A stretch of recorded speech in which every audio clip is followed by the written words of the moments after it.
앞으로 5주간 동안 사순절 시리즈 설교를 하려고 합니다.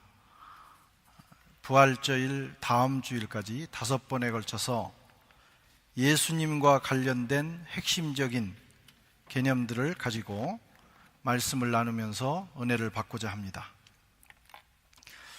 예수님의 길을 예비하러 와서 광야에서 외친 세례 요한의 메시지와 또 이 땅에 오셔서 공생애를 시작하시면서 외치셨던 주님의 첫 번째 메시지가 일치합니다.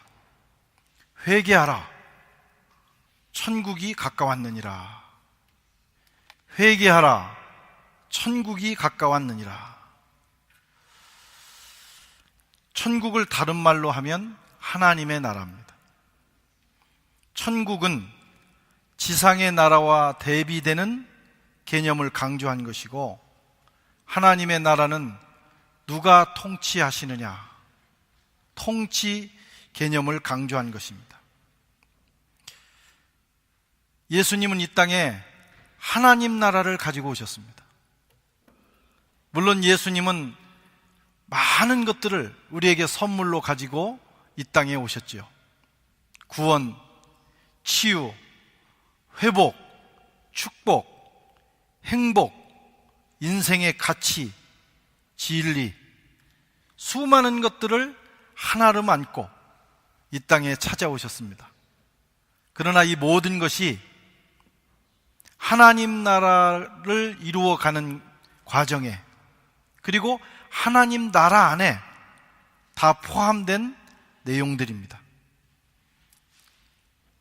하나님 나라가 어떤 것일까?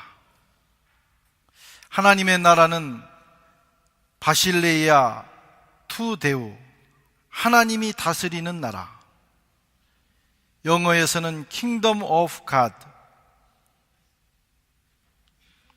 이 나라는 세상 나라들과 다릅니다. 사람이 다스리는 세상 나라는 온갖 부조리와 압제와 수탈과 강요된 평화와 그리고 권모술수로 가득합니다. 그것이 사람이 다스리는 세상 나라입니다. 정의를 부르짖는 통치자에게도 불의의 그림자가 드리워져 있습니다.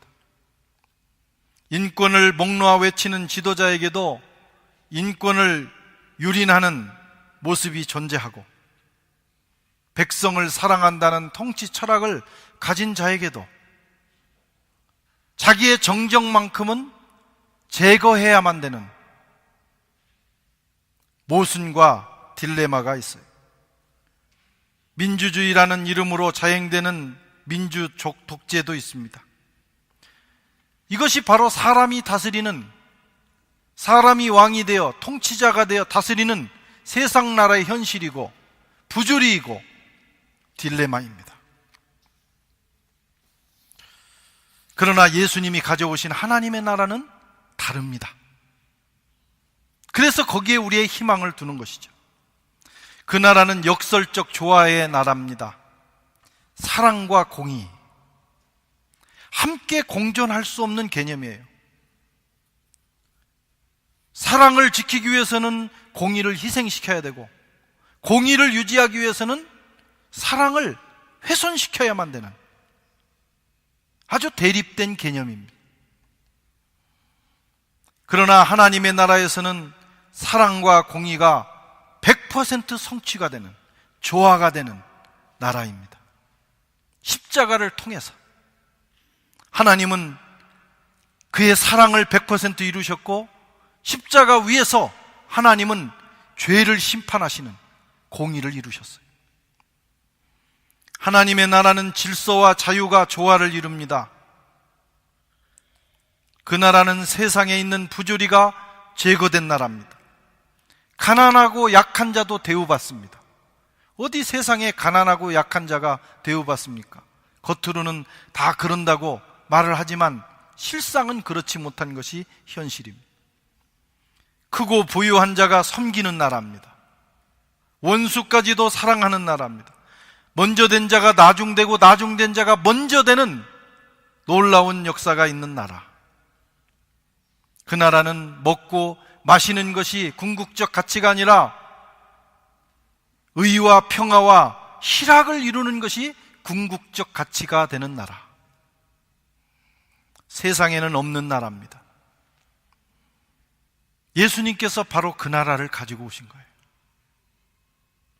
사람들은 아무리 용을 써도 이룰 수 없는 그 나라를 주님이 가지고 오셨어요. 천국이 가까웠다는 거예요. 그리고 예수님은 그 나라를 이루시고 그 나라의 삶을 사셨습니다. 예수님 자체가 하나님의 나라예요. 독일의 신학자 위르겐 몰트만은 예수님은 누구신가? 그는 인격으로 오신 하나님의 나라이다 라고 말했습니다. 우리는 예수 그리스도 안에서 하나님의 나라를 발견합니다. 우리는 예수 그리스도를 만남으로 하나님의 나라를 만나고 예수 그리스도와 인격적 교제를 통해서 하나님의 나라를 체험합니다. 그에게 하나님의 나라가 있고 그가 하나님의 나라입니다. 예수님께서 그 나라를 제자들과 우리에게 이렇게 소개하십니다. 먼저 비유를 통해서 하나님 나라를 소개하셔요. 비유. 예수님이 하신 비유의 대부분은 천국 비유입니다. 왜 비유로 하셨을까? 비밀이기 때문에. 비밀은 어떤 사람은 듣기 쉽고 어떤 사람은 알아들을 수 없는 것이 비밀이에요. 마태복음 13장 11절에 대답하여 이르시되 천국의 비밀을 아는 것이 너에게 허락되었으나 그들에게는 아니 되었나니. 천국은 어떤 사람에게는 너무 쉬워, 이해하기 쉽고 받아들이기 쉽고 들어가기가 너무 쉬운 거예요. 그런데 어떤 사람에게는 죽었다 깨어나도 이해가 안 돼. 믿어지지를 않아. 마치 낙타가 바늘기로 들어가는 것처럼 들어가기가 어려운 나라예요. 그게 천국이라는, 그래서 비유로 말씀하신 거예요. 여러분들은 천국이 믿어지십니까? 예. 여러분들은 정말 천국이 있음을 믿습니까? 천국에 들어갈 확신이 있습니까? 기적입니다, 기적. 어떤 사람은 아무리 얘기해도 억만금을 준다고 해도 그게 믿어지지 않는 거예요. 은총입니다. 마태복음 13장과 마가복음 4장에는 천국 비유가 나와요. 예수님이 설명을 해주시는 거예요. 여러분 이 말씀을 듣고 믿어지시면 여러분은 축복받은 사람들인 거예요. 내가 똑똑해서 믿어지는 게 아닙니다. 은총을 받은 거예요. 천국은 어떤 곳이냐? 마치 어떤 사람이 씨를 뿌리는 것과 같다. 그게 천국이라는 거예요. 그런데 4가지 마음밭이 있다는 거예요. 그래서 씨 뿌리는 자와 4가지 마음밭의 비유. 핵심은 하나님의 나라가 우리 마음에서 시작이 된다 하는 것을 가르쳐 주십니다. 하나님의 나라는 여기 있고 저기 있고, 하나님의 나라는 어떤 프로그램이나 조직에 있는 것이 아니라 하나님의 말씀이 떨어진 마음, 그리고 그 말씀이 내게서 열매 맺어갈 때 거기서 하나님 나라가 시작이 되고 하나님 나라가 성장하고 꽃이 피고 열매 맺는다는 거예요. 우리 마음이 중요합니다. 마음을 잘 가꿔야 합니다. 마음을 지켜야 합니다. 그래야 하나님 나라를 누릴 수 있어요. 나는 교회에 다니고 예수 믿는데 왜 이렇게 내 마음은 지옥인가? 정말 너무 힘들다. 누구 때문이다? 환경 때문이다. 정치 때문이다. 저 사람 때문이다. 그렇게 말하는 사람이 있지만 주님은 내 마음이 문제다. 똑같은 하나님의 말씀이 떨어져도 어떤 사람은 좋은 마음으로 받아서 천국이 열매 맺는 거예요. 30배, 60배, 100배. 그런데 어떤 사람은 똑같은 말씀이 떨어졌는데 전혀 열매가 없고 여전히 그 마음은 지옥을 누리는 겁니다. 마음이 중요합니다. 스스로 자라나는 씨의 비유, 하나님의 나라가 이와 같다는 거예요. 농부가 씨를 뿌린 다음에 특별히 농부가 그 씨가 싹이 나고 잎이 나고 꽃이 피기 위해서 하는 일이 없어요. 물론 거름도 주고 물도 주겠지만 거기에 어떤 작용을 할 수가 없어요. 그 씨는 때를 따라 하나님이 정해주신 원리를 따라 시간이 되면 싹이 나고 잎이 나고 꽃이 피고 열매 맺는 거예요. 스스로 자라는 거예요. 하나님이 역사하시는 거예요. 하나님의 나라가 이와 같다. 하나님의 나라는 스스로 자라납니다. 하나님께서 직접 돌보십니다. 그럼 우리는 뭐냐? 선교도 하고 봉사도 하고 하나님의 나라를 위하여 우리가 열심히 하는 건 뭐냐? 그것은 그냥 흉내내는 거예요. 하나님이 직접 하시는, 스스로 자라나는 그 나라를 위하여 그냥 동역자로 껴주신 거예요. 은총입니다. 내 공로가 아니라 하나님의 은혜, 아무 자격 없는 우리를 하나님께서 동역자로 불러주신 거예요. 그래서 누구도 그 나라에서는 자랑하지 않습니다. 내가 이만큼 기여했습니다. 내가 이만큼 역할을 했습니다. 하나님의 나라는 그런 자랑이 없어요. 모든 일을 한 후에 아닙니다. 저는 제가 해야 될 일을 했을 뿐입니다. 쓰임받은 것이 영광입니다. 무익한 종입니다. 이런 고백만 하는 나라, 그것이 바로 하나님의 나라다. 그렇게 가르쳐 주십니다. 또 하나님의 나라는 겨자씨와 같습니다. 겨자씨는 진짜 작아요. 눈에도 잘 안 보여요. 훅 불면 어디로 날아가는지 모를 정도로 아주 미미한 존재. 그런데 그것이 뿌려지면 점점 자라서 나중에는 새들이 와서 깃들일 정도의 나무가 된다. 그 작은 것이 나무가 돼요. 풀이 아니라 나무가 돼요. 하나님의 나라는 이와 같습니다. 작게 시작하지만, 내 시작은 미약하지만 끝은 창대하게 되는. 아이고, 저 사람들이 모여서 무슨 일을 할까?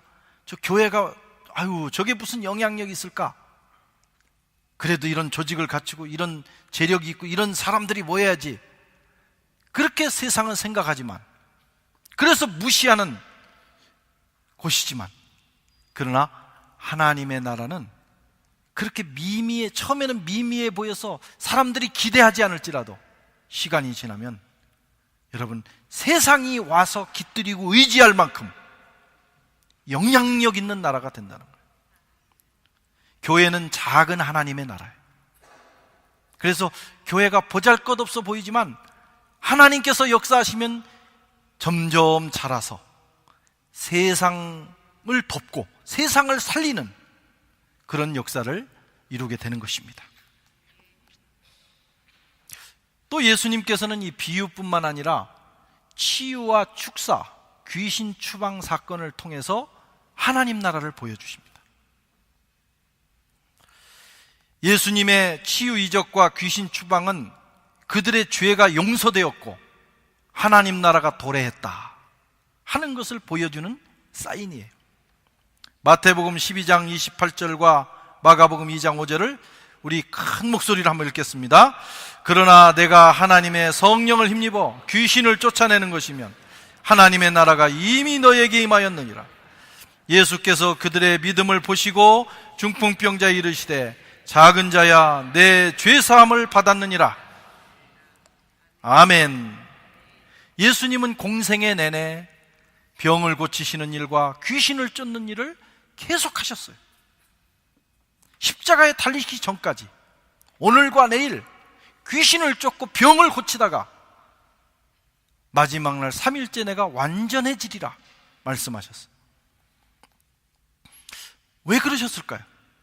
귀신 들리고 병든 사람이 불쌍해서 그랬을까요? 물론 긍휼하심 때문에 그렇게 하셨어요. 그러나 단지 불쌍해서 그랬다면 고쳐주셔야죠. 불쌍한 사람이 얼마나 많아요. 그보다 더 중요한 의미가 있어요. 귀신 추방과 치유는, 병 고침은 하나님의 나라가 도래했다고 하는 사인입니다. 귀신 추방과 치유는 하나님의 나라와 본질적으로 같은 거예요. 왜? 하나님의 나라에는 귀신이 없어요. 마귀가 역사할 수 없어요. 하나님의 나라에는 질병이 없어요. 그래서 그 나라가 오면 어둠의 영이 떠나가고 병든 자가 나음을 얻는 역사가 일어나는 거예요. 그분의 통치가 임하는 영역마다 여러분 치유가 일어납니다. 하나님의 나라를 지금 가지고 오셨기 때문에 주님이 가시는 곳마다 그런 역사가 일어날 수밖에 없는 거예요. 오늘날도 마찬가지입니다. 그리스도의 복음이 외쳐지고 성령 안에서 하나님 나라가 이루어지는 현장마다 여러분 치유와 귀신이 떠나가는, 어둠의 영이 떠나가는 이 역사가 일어나게 되어 있습니다. 하나님의 나라가 임하고 있다 하는 것을 보여주는 거예요.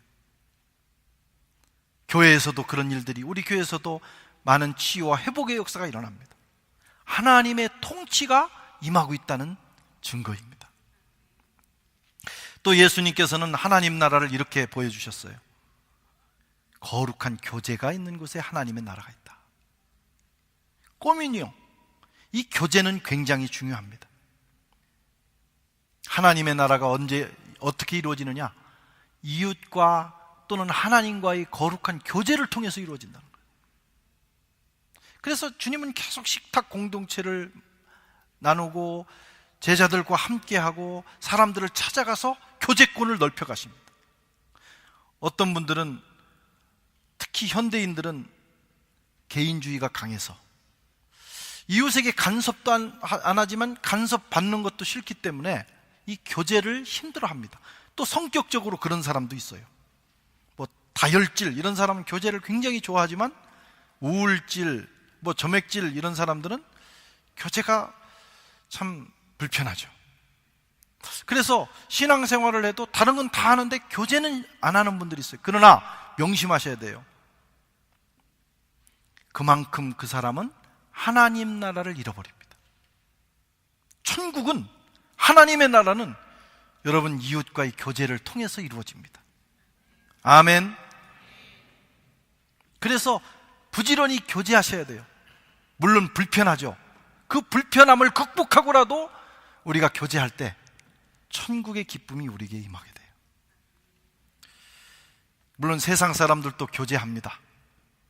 그러나 세상은 힘있고 돈 많고 명예를 가진 사람들과의 교제를 추구해요. 교회 안에도 그런 사람들이 많아요. 그런 이웃들과의 교제도 해야 되지만 천국의 교제는 그런 것을 넘어섭니다. 예수님은 당시에 병들고 가난하고 죄 많은 연약한 사람들과 식탁을 나눴어요. 그래서 바리새인, 사두개인들, 일반인들이 볼 때 저건 상식을 벗어난 일이다. 더구나 저건 스캔들이다. 어떻게 랍비가 죄인들과 교제하는가? 그러나 천국은 죄인들과도 교제하는 거예요.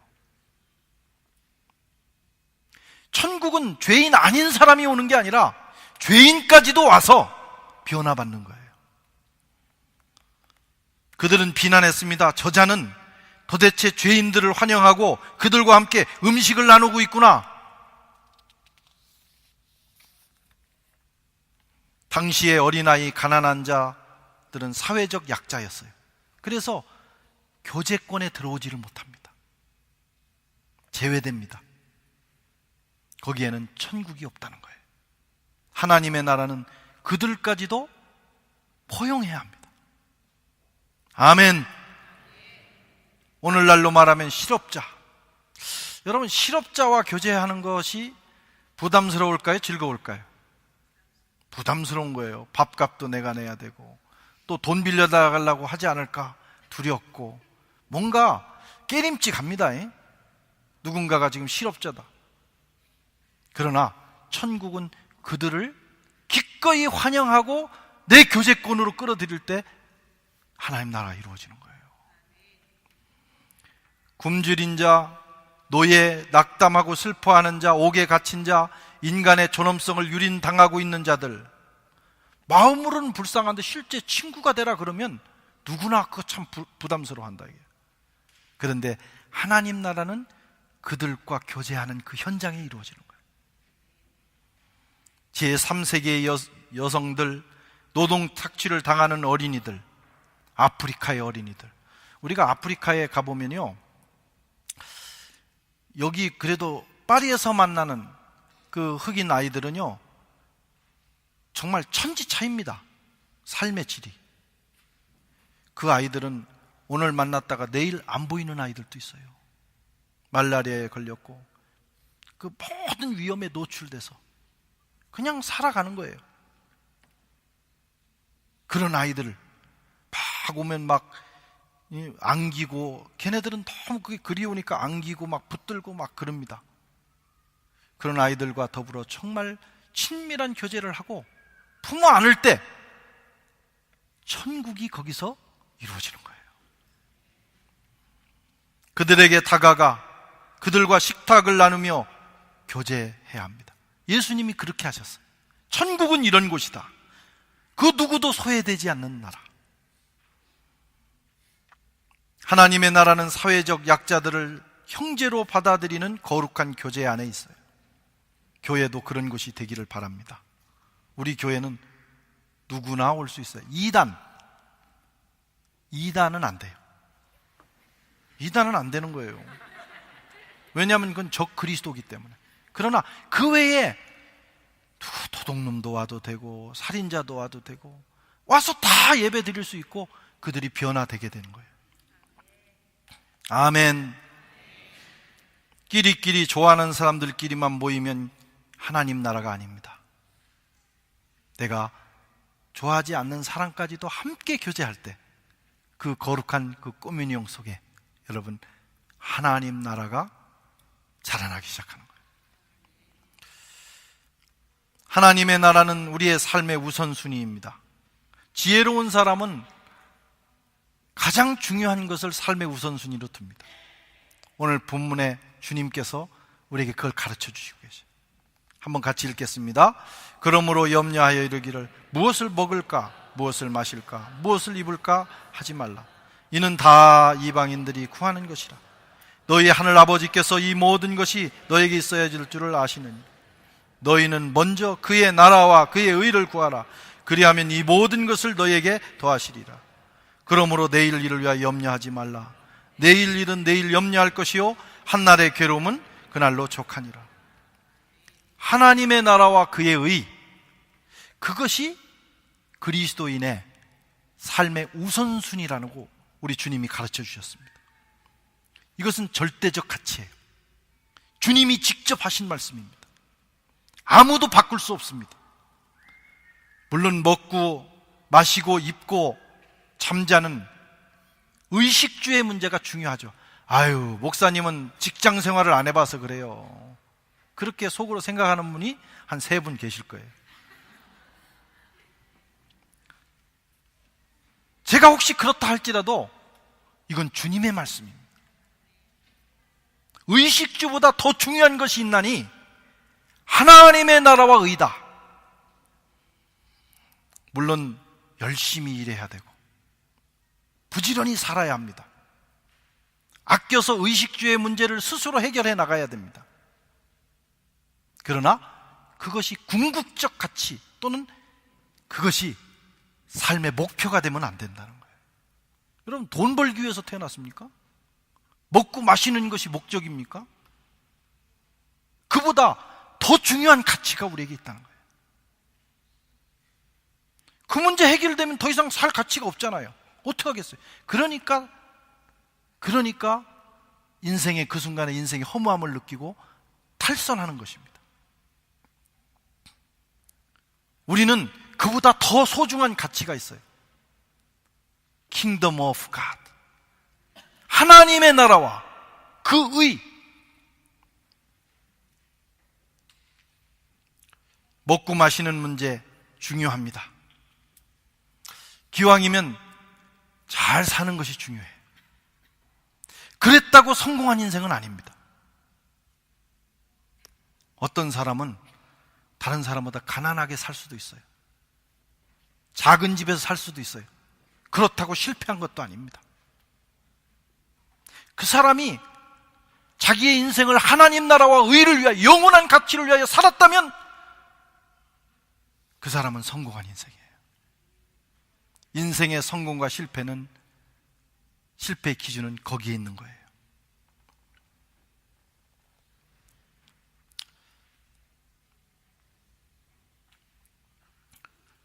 조금 가난하다고 부끄러워하지 마십시오. 조금 가졌다고 그것 때문에 너무 자기 자만에 빠져서도 안 됩니다. 그건 아무것도 아니에요. 조금 더 있으면 편리하고, 부족하면 뭐 꽁보리밥 먹고 조금 바게트 먹고 그렇게 살면 돼요. 바게트도 못 먹는 사람들이 있어요. 꽁보리밥이 비싸죠. 요즘은 다 그 세상이 바뀌는 거예요. 옛날에는 꽁보리밥 많이 먹으면, 제가 군대에 있을 때 꽁보리밥을 많이 먹은 군인들이 지나가면 방구를 얼마나 끼는지 막 정말, 그래서 그건 가난의 상징이었어요. 그런데 오늘날은 꽁보리밥 먹는 것이 부자들이에요. 그건, 그 가치는 늘 뒤집어집니다. 그러나 하나님 나라에 대한 가치는 변하지 않아요. 그 영원한 것입니다. 우리는 살아가면서 이 두 가지, 이 세상의 생존의 문제와 하나님 나라의 영원한 가치의 문제 사이에서, 물론 두 개가 다 되면 좋겠지만 어떤 순간은 선택해야 되는 자리에 설 때가 있어요. 하나님 나라를 선택할 거냐, 아니면 이 세상의 가치를 선택할 거냐. 그때 여러분은 무엇을 선택할 것입니까? 무엇이 여러분들에게 우선순위가 되겠어요? 하루아침에 되지 않습니다.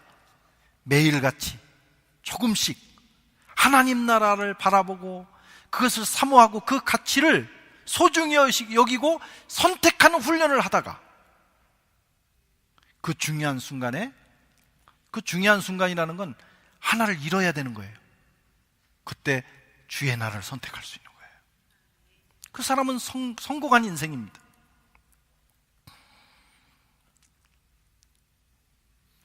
그러나 그 사이에서 세상 나라를, 세상의 가치를 선택한 사람은 나중에 시간이 갈수록 후회하고 실패한 인생이 돼요. 갈릴리에서 예수님은 많은 사람들을 만났어요. 그리고 부르셨어요. 베드로도 부르시고 많은 어부들을 만나셨어요. 부자 청년도 만나셨어요. 나를 따르라. 그것을 버리고, 베드로도 배를 버려야 되고 부자 청년도 자기 재물을 버려야 돼. 그런데 부자 청년은 그 기로에서 그만 주님을 선택하지 못하고 자기의 재산을 선택했어요. 그러나 베드로는 그 순간에 그의 나라와 의를 선택하고 자기의 배와 관계를 버렸어요. 그랬더니 부자 청년은 맨날 부자 청년이요, 실망하고 갔더라. 베드로는 지금까지, 아니 영원히 빛나는 이름이 되었어요. 그 순간의 선택이 중요합니다. 저에게는 아주 좋은, 아주 친한 친구가 있었어요. 신학교에서 1학년 때부터 너무 친하게 지내는 친구가 있었는데, 이 친구는 제가 갖지 못한 걸 많이 가졌어요. 인물도 좋아요. 키는 저보다 조금 작아요. 근데 인물도 좋아. 노래도 얼마나 잘하는지 몰라요. 설교를 잘해. 기도를 많이 해서 영감이 있어. 막 병자, 막 귀신들이 막 떠나갑니다. 그리고 스포츠를 잘해. 뭐 마라톤 그러면 그냥 다 하여튼 탑입니다. 그런데 세상도 좋아해. 너무 세상을 좋아하는 거예요. 그래 이제 주님께 부름을 받아서 팍 그 뜨거운 마음으로 왔는데 또 세상도 좋은 거예요. 그러니까 양다리 거치고 이렇게 살다가 한 번은 그런 얘기를 해요. 야, 원용아, 나는 정말 이제는 순교해야 될 것 같아. 순교해야 내가 세상에서 그렇게 산 거에 대해서 주님이 좀 이렇게 봐주실 것 같아. 그 마음에 그 부담이 있는 거예요. 그런데 세상을 못 끊는 거죠. 그러다가 결국은 세상을 선택했어요. 세상을. 워낙 이제 운동을 잘하고 그러니까 세상에 나가서 그냥 조폭들을 때려잡는 싸움꾼이 돼버렸어요. 제가 재작년에 만났습니다. 한 20몇 년 만에 만났는데 자기는 그렇게 자기가 싸움을 잘하는 줄 몰랐대요. 신학교 와서 그저 기도하고 그러다가 주님 버리고 나갔는데 그냥 뭐 덤벼들어도 날라다닌다는 거예요, 자기가. 그러다가 감옥도 가고 전과자가 되고 뭐 사업을 해서 돈은 벌었지만 주님을 떠났어요. 그리고 그 아이들이 있는데 참 예쁘게 잘났는데 그 아이들도 예수를 믿지 않아요. 저를 원망하더라고. 네가 그때 자기를 때려서라도 정신을 차리게 했어야 되는데 네가 어떻게 그럴 수 있느냐. 그래서 그 다음에 연락을 끊고 나를 안 봤다는 거예요. 그때 정말 야구방망이라도 가져가서 빠따를 쳤어야 되는데 그런 생각을 했어요. 그 순간 한 번의 선택이 그의 인생을 완전히 좌우했어요. 정말 하나님 앞에 귀하게 쓰임받을 수 있는 인생이었는데 그만 불신자로 전락한, 너무 가슴이 아픈 거예요. 여러분, 우리에게는 그런 순간이 옵니다. 그 한 번의 결정이 우리 인생을 바꿀 수 있어요. 하나님의 나라와 의를 그 순간에 선택할 수 있는 사람 되시기를 바랍니다. 그럼 어떡하냐? 그러면 그 책임은 누가 지냐? 주님이 지신다는 거예요. 네가 선택을 안 하고 머물러 있으니까 그렇지, 선택하면 그의 나라와 그의 의를 구하면 이 모든 것을 내가 책임지리라. 믿습니까? 이거 주님 말씀에 제 얘기가 아니고 나중에 와가지고 저한테 왜 송 목사님 책임 안 지십니까? 그러지 않아요. 주님이 책임지십니다. 기적이 일어나요. 그것이 하나님의 나라예요. 그리고 설사 내가 하나님 나라를 선택해서 그것 때문에 혹시 손해를 봤을지라도 가치 있는 손해입니다. 하나님은 그 아들 예수 그리스도를 통해서 우리에게 하나님 나라를 주셨어요. 그리고 오늘 초청하고 계십니다.